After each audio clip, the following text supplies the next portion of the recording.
नमस्कार विद्यार्थी मित्रांनो, पुनश्च एकदा मी अन्सर सी तुमच्या सनराइज अकॅडमीच्या यूट्यूब चॅनलवरती हार्दिक स्वागत करत आहे। आजचा चौथा दिवस आज आपण पाहणार आहोत आणि आज काय आपण पाहणार आहोत ते आज आता डिटेलमध्ये आपण पाहूया। या व्हिडिओमध्ये नवीन काहीतरी तुम्हाला ग्रामरचा भाग, काही व्होकॅब्युलरीचा भाग, जेणेकरून तुम्हाला संभाषणामध्ये याचा उपयोग होईल यासाठी आपण घेऊन आलो आहोत। काही वर्ड्स आहेत, इम्पॉर्टंट वर्ड्स आहेत, ते आता डिटेलमध्ये पाहूया। चला तर मित्रांनो पाहूया। आजचा जो टॉपिक आहे तो खूपच महत्त्वाचा आहे।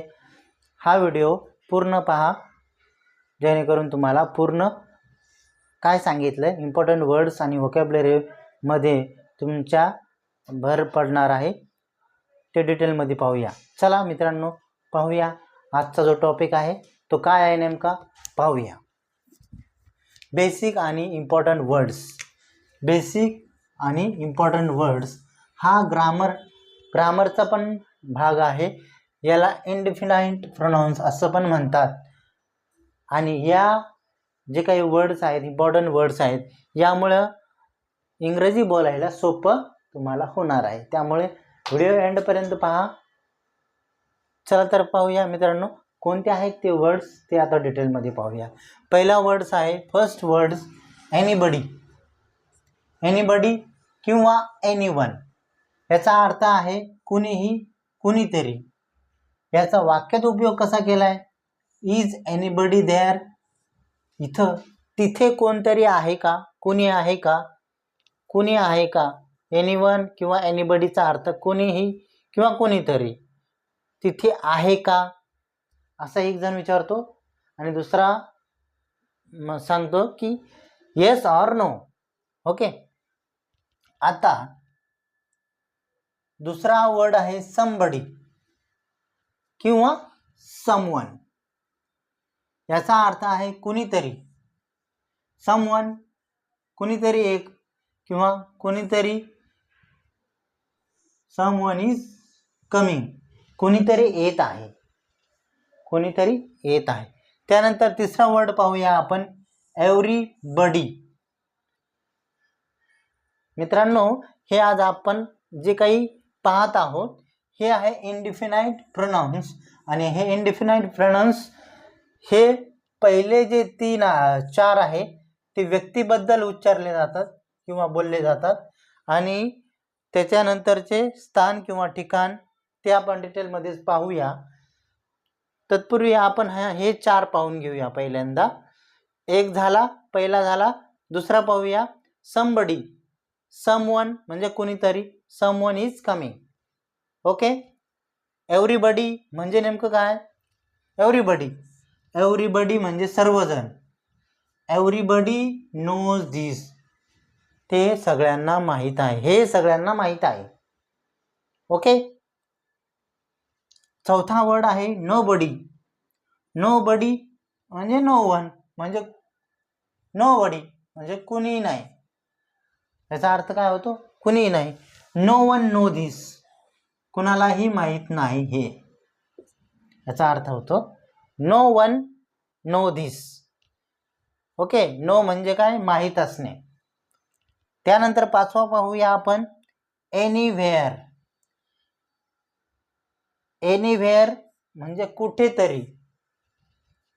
कुठेतरी म्हणजे इथं स्थानाबद्दल आपण काय करतोय? विचारतोय काहीतरी, कुठेतरी। Have you seen Meera anywhere? मीराला तू कुठे पाहिलंय का?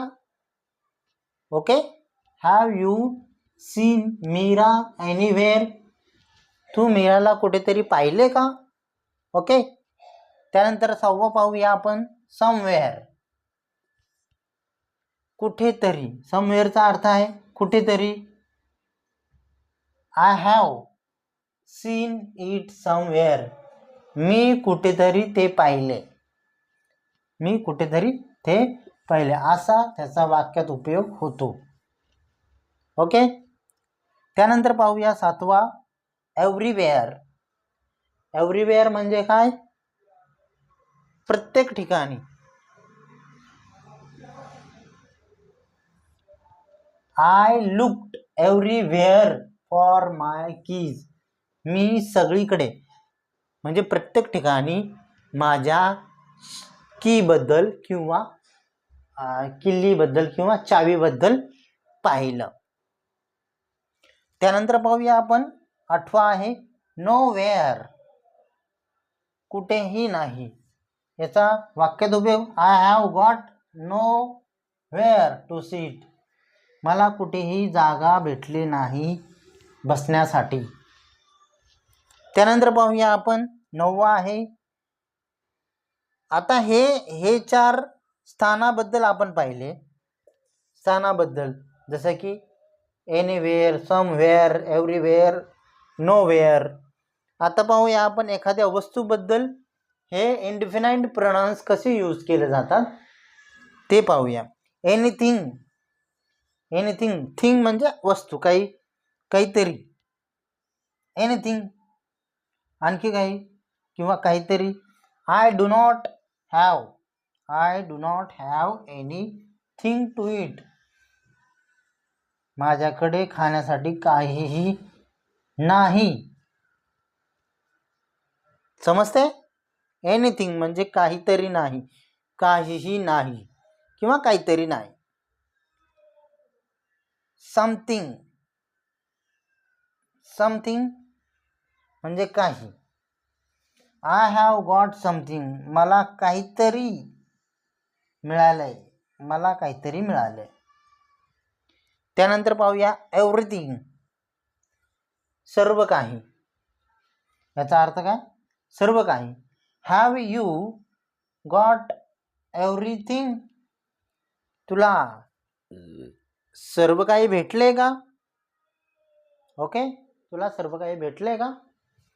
चला नेक्स्ट 12 नंबरचा जो आहे नथिंग, काहीच नाही. There is nothing, there is nothing, तिथे काहीच नाही.